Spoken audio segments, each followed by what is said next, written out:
I was appointed as a postdoc fellow researcher at the Center for the Humanities at the University to study the intersection between cognitive neuroscience and performance, and more particularly dance.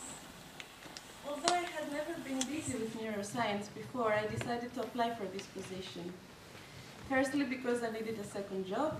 Secondly, because I wanted to stay in the academia after finishing my PhD in performance studies. And thirdly, because the subject sounded quite exotic and raised my curiosity.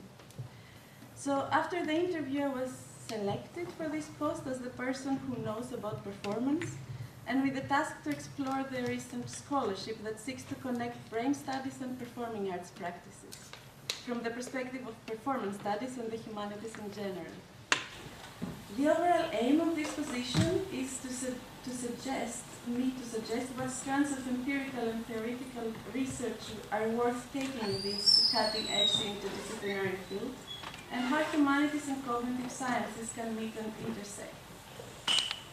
The reason why I'm sharing this information with you now is because I believe that it illustrates well the significant gap that very often separates these two communities to start with. So how can a performance theorist like me start making claims about neuroscience and its potential connection to performance? When I began tracing down, collecting, and reading the articles and publications on this intersection, I namely found myself delving into a new scientific field that was very intriguing, but also exceptionally difficult to study and to comprehend. On the one hand, I had to study articles that were reporting and evaluating neuroscientific experiments realized with dance professionals and dance experts, and on the other hand, articles stemming more directly from cognitive neuroscience upon the same issues. However, the latter often suggested various and even contradicting interpretations of the experiments conducted in the field, whereas the former, with the dance, would often arrive to more universalized interpretations of their results. As it is rightly indicated in the recent journal about dance and neuroscience, you can find it online, these mainly seek to and often succeed in validating dance as a sophisticated and scientific practice, demonstrating the highly developed cognitive, perceptual, and action systems that need to operate while dancing. However, their initial assumptions are very often contradicted from the side of science. Moreover, because of the limitations of technology, their results apply to lab conditions. And in this sense, they can be considered ungrounded and problematic. For instance, the initial question that is usually posed in the field of neuroaesthetics, which is a discipline that was grounded by Semir Seki and Ramachandran in 2002, that employs neurological research to investigate aesthetic experience, is too generic and, in my view, contains often essentialist and capital-oriented assumptions. Some of the questions that they have is like, why do we like watching and doing dance? And in one of the articles, it is even stated that if we can scientifically determine what the audience finds aesthetically pleasing while watching dance, we can then apply our results to teaching and to choreography by targeting aesthetically sensitive areas. The aim of this presentation that I'm doing now is not so much to make a detailed synthesis report of this field in all its scope. It would take too long, and I'm probably not ready to do that yet. But to sketch out a few of my findings and to tackle two issues that emerge quite often in this strand of research, and which I consider that deserve to be further problematized. So one issue is the concentration upon more conservative aspects and linear types of dance and theater. And the second issue is that contradictory results and assumptions deriving from neuroscience, as well as other technological limitations, are usually not being acknowledged in these researches as much as they should, which leads to quite dangerous interpretations and applications of the results. So the literature research I have realized so far for this position demonstrates that within the relevantly small and recent scope of their interaction with performing arts, on the one hand, theater studies mostly embrace cognitive theoretical research, designing and conducting only few experiments, so they are mostly questionnaires, interviews, cognitive tests, etc. Whereas on the other hand, in dance studies, neuroscientific empirical approaches in labs are more of a common practice. But in both fields, case studies most commonly address conventional understandings of theater and dance today. For instance, within the realm of theater, scholars concentrate on text-based performances with linear narratives, such as Shakespearean drama, and on actors' training techniques, such as Stanislavski technique. And for dance, most part of the experiments concern ballet and virtuosic technical aspects of dance. Central to many of them is the accidental discovery of the mirror neuron systems in '96 in experiments taking place in Parma with macaque monkeys, as many of you know. So the researchers observed to their surprise that the same neurons that fired when monkeys performed a specific action also fired when the monkey watched another monkey or some researcher execute the same action. As such, mirror neurons appear to compose a cortical network that matches observation of actions with execution of the same actions. Many researches have been conducted since then, investigating similar functional regions of the human brain and the relationship between perception and action, providing evidence for a human mirror neuron system. However, as it is also recognized in the journal about dance and neuroscience, their existence in humans is still extensively debatable, as well as the degree to which they can be applicable to our understanding of human communication and the relationship between action and perception. Neuroscientist Christian Kaisers explained about neurons in his book The Empathic Brain, how the discovery of mirror neurons changes our understanding of human nature, that in the brain, neurons are little processing units working in a processing chain.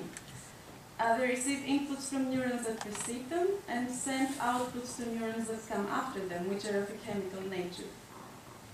However, in order for a certain action to be realized, multiple combinations of neurons need to be used, which makes a conclusive examination too complex still. The function of a neuron is thereby also determined by its connections. Hence, were we to accept the existence of the mirror neuron system in humans, to understand its function, we still need to understand what connections allow the neurons in this system to have mirror properties. And this is not too easy to do on the basis of the current technology. In relation to performance, the discovery and exploration of the mirror neurons is very important because it arguably shows that perception and action do not only happen in our brains individually, but more among our brains collectively. Therefore, it points to the interplay between spectators and performance, but also sensations, language, self and other, and to issues of mimesis, representation, intersubjectivity, affect, kinesthetics, memory, embodiment, etc., which are all central notions to performing arts practices and discourse. However, the complexity of the neural systems, as well as their debatable existence in humans, needs to be taken into serious consideration before arriving to easy or to too general conclusions, and this goes especially for the field of neuroaesthetics. So, some examples from this. I have noticed that specifically research on dance is most often empirical, as I said, using brain scanning methods such as electroencephalography, functional magnetic resonance imaging, positron emission tomography, and transcranial magnetic stimulations, investigating the mirror neurons, the neural connections, the motor system, motor cognition, and motor physiology. For instance, some cases seek to examine the dancer's skills to remember, memory encoding, and to execute complex, precise, and unpredictable movements, to balance, to synchronize, and to coordinate. At other cases, the audience's perception and responses to watching dance is also subject to examination in relation to emotion, perception, motor physiology, affective, and social neuroscience. In the latter case of investigating the neural and cognitive processes of watching dance, the phenomenon of kinesthetic empathy is central. It is widely maintained that dance audiences often have physical and affective responses towards the performances they are watching. Without literally moving their bodies, they feel as if they are about to move, or as if they dance together with the dancer they are watching. This phenomenon of the sensation of kinesthesia and of imagination of movement has been described as kinesthetic empathy, but already in the 30s, dance critic John Martin claimed that in watching dance, we somehow dance along kinesthetically with the dancer we see, and he termed this process inner mimicry. And he explained it as a motor experience that leaves traces closely associated with emotions in the neuromuscular system. The discourse around the mirror neurons has directed attention back to Martin's hypothesis, and research is currently being conducted in that field, studying the mechanisms of mirror neurons in humans, but very often without really questioning them. So in this regard, kinesthesia is considered to be central to consciousness and to spectators' response. Collaborations between cognitive neuroscientists and dancers, choreographers, and also theorists seek to understand the relationship and interaction between mirror neurons and intentions in perception. For instance, the project Watching Dance, Kinesthetic Empathy, that was a collaboration before 4 British universities, used audience research together with neuroscientific methods, so quantitative and qualitative research, let's say, to explore how dance spectators respond to and identify with dance. However, they invested more on again, I think, more traditional and virtuosic forms of dance with recognizable movement vocabulary, such as ballet and Indian dance. And in the website, one can find videos and articles published in relation to this project, and very interesting mappings and explanations of their methods. But there it is also stated that this type of research can be productive for education and audience development from the side of dance. Similarly, researchers concentrate in analogous understandings of dance and movement elsewhere. So, for instance, there is the experiment that happened by Calvo Marino that Patrick talked about the first day with on Friday night with the ballet and capoeira subjects. So some of them knew how to do it, some of them no. And they were watching this clip. And then in 2008, by another experiment, it was with amateur tango dancers. That they were flat inside the scanner, and their heads were immobilized, but they could move only their legs in an inclined surface. So they had to execute a step from Argentinian tango, and they would hear also the song from headphones. And so like this, they would compare how much music also influences their movement or not. In 2011, another scientist took functional MRIs of dancers at different stages of learning a complex modern dance sequence over the course of several weeks. And during the scans, the subjects viewed 5 seconds clip that exhibited either the movements they were mastering or other unrelated steps. And after each clip, they were rated on how well they thought they could execute the movement they would see. So certainly these types of experiments can inform us about specific physiological and cognitive aspects of doing, learning, and watching dance. But at the same time, I believe that we risk arriving to a separation between body and brain, exactly by excluding movement of the body, of thought, of interaction, as well as non-virtuosic, or let's say more experimental, or even so-called conceptual forms of dance from the experiments. Since these experiments are mostly static and conducted in labs, the results need to be interpreted within these limitations and not risk becoming universalized. In other words, methodologically, I hold that quantitative results are not enough for capturing the embodied and embrained participation in aim and response to dance.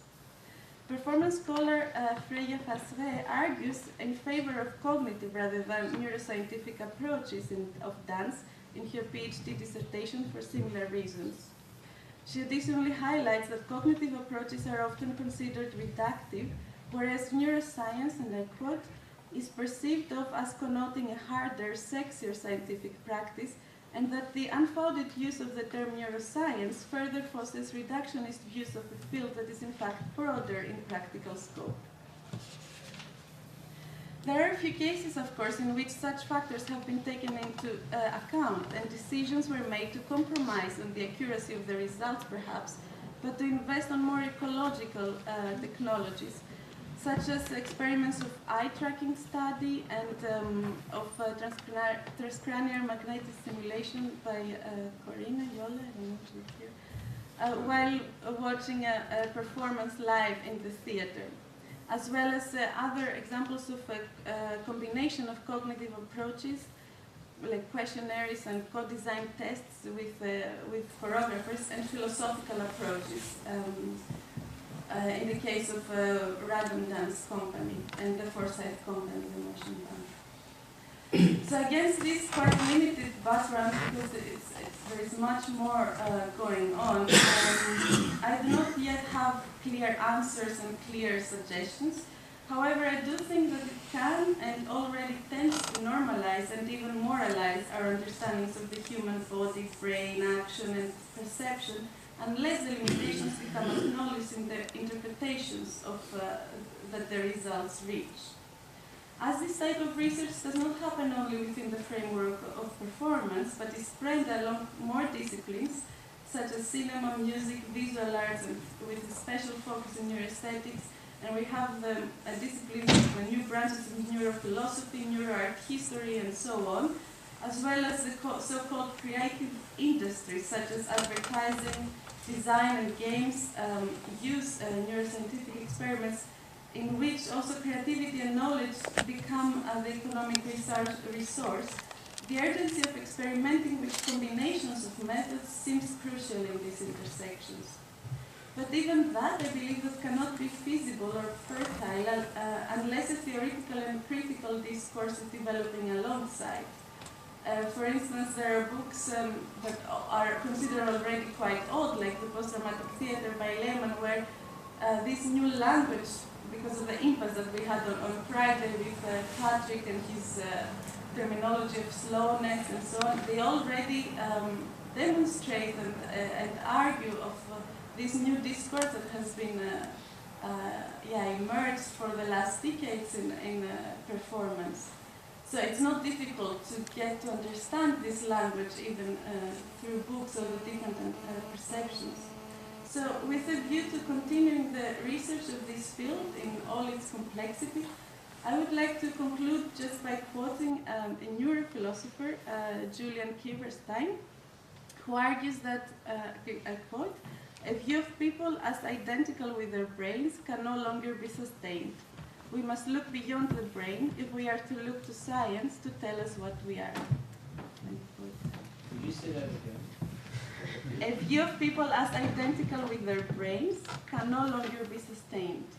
We must look beyond the brain if we are to look to science to tell us what we are.